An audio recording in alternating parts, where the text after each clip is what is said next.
Assalamualaikum warahmatullahi wabarakatuh. Alhamdulillahirabbil alamin. Wassalatu wassalamu ala asyrofil anbiya'i wal mursalin wa ala alihi washabihi ajmain amma ba'du. Yang pertama, kita ucapkan rasa syukur kepada Allah Subhanahu wa taala karena kita masih diberikan nikmat yang sangat luar biasa, yaitu nikmat sehat, sehingga kita dapat melakukan presentasi pada siang hari ini. Dan tak lupa pula, sholawat beriring salam, marilah kita haturkan kepada junjungan kita, yakni Nabi besar Nabi Muhammad SAW, yang mana beliau telah membawa umatnya dari zaman kebodohan menuju zaman yang penuh dengan ilmu pengetahuan, seperti yang kita rasakan saat ini. Selanjutnya, izinkan saya untuk memperkenalkan diri saya. Nama saya dari Kinanti, NPM 2110070120027. Di sini saya akan menyampaikan beberapa materi untuk memenuhi tugas mata kuliah etika dan hukum kesehatan dengan dosen pengampu Bapak Dr. Nova Arikman MTes.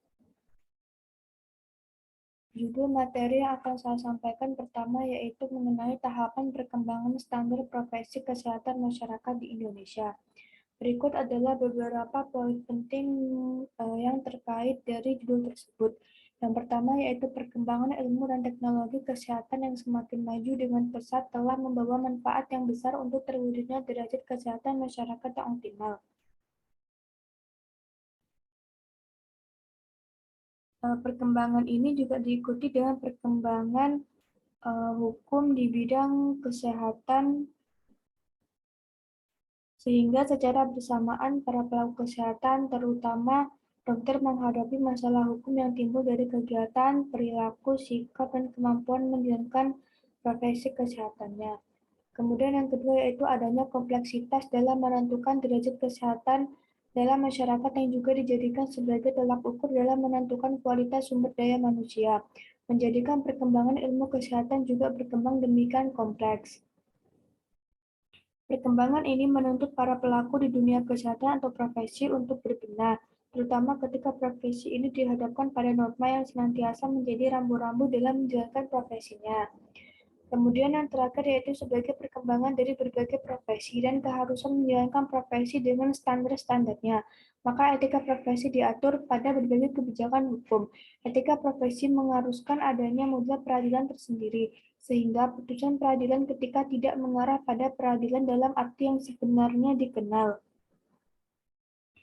tetapi lebih pada makna yang sangat mulia dari etika profesi itu. Sistem etika di zaman pasca modern sekarang ini dikembangkan tidak saja sebagai sistem norma yang abstrak yang biasa dikotbahkan dalam ritual-ritual keagamaan, tetapi juga sebagai sistem norma yang konkret untuk kepentingan pengendalian dan mengarahkan perilaku warga suatu komunitas. Selain itu, juga dahulu kala hukum bukanlah suatu sistem norma yang biasa dituliskan dalam bentuk undang-undang, seperti di zaman sekarang. Sistem norma hukum baru dituliskan setelah umat manusia berkenalan akrab dengan tradisi baca dan tulis, dan munculnya kebutuhan yang lebih konkret untuk mengatur peri kehidupan bersama dalam masyarakat dan dalam kerangka organisasi bernegara. Kemudian contohnya yaitu dengan kemampuan tenaga kesehatan masyarakat dalam mengidentifikasi faktor risiko kesehatan, menjaga dan melindungi masyarakat dari masalah kesehatan, mengedukasi masyarakat, serta mengembangkan kebijakan berbasis bukti menjadi peluang yang besar memajukan pembangunan kesehatan di Indonesia dengan mendukung program Indonesia Sehat yang sedang dijalankan. Selanjutnya, judul yang kedua yaitu tahap perkembangan jabatan fungsional profesi kesehatan masyarakat di Indonesia. Berikut poin-poin mengenai judul dari materi yang akan saya jelaskan. Sesuai Peraturan Menteri Kesehatan Nomor 72 Tahun 2014 tentang unit utama pembina jabatan fungsional di lingkungan Kementerian Kesehatan, diamanatkan bahwa Direktorat Promosi Kesehatan dan Pemberdayaan Masyarakat menjadi unit pembina jabatan fungsional penyuluh kesehatan masyarakat atau JEMFUM PKM.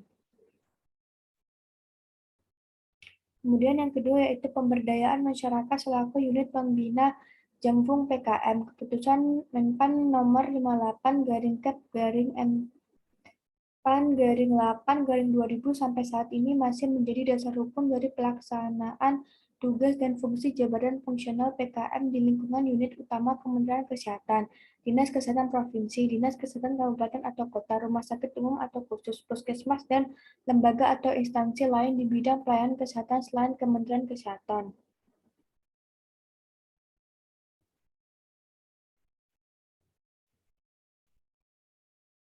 Padahal selama periode tahun 2000 sampai 2015 telah banyak terjadi perubahan dalam sistem manajemen aparatur sesuai dengan Undang-Undang Nomor 5 Tahun 2014 tentang Aparatur Sipil Negara. Selain itu, eh, poin yang terakhir yaitu salah satu upaya dalam pengembangan jabatan fungsional disusun suatu sistem informasi jabatan fungsional yang didesain untuk meningkatkan efisiensi dan keefektifan dari sebuah proses penyusunan angka kredit. Sistem informasi ini agar dapat digunakan untuk memetakan potensi dari pejabat fungsional yang tersebar di seluruh Indonesia. Baiklah, berakhir sudah mengenai dua judul materi yang saya sampaikan pada siang hari ini. Saya mohon maaf apabila selama penyampaian ada salah kata. Terima kasih untuk teman-teman yang sudah menonton video saya. Semoga dapat dimengerti, termasuk saya pribadi juga dapat memahami dengan baik. Saya akhiri. Wassalamualaikum warahmatullahi wabarakatuh.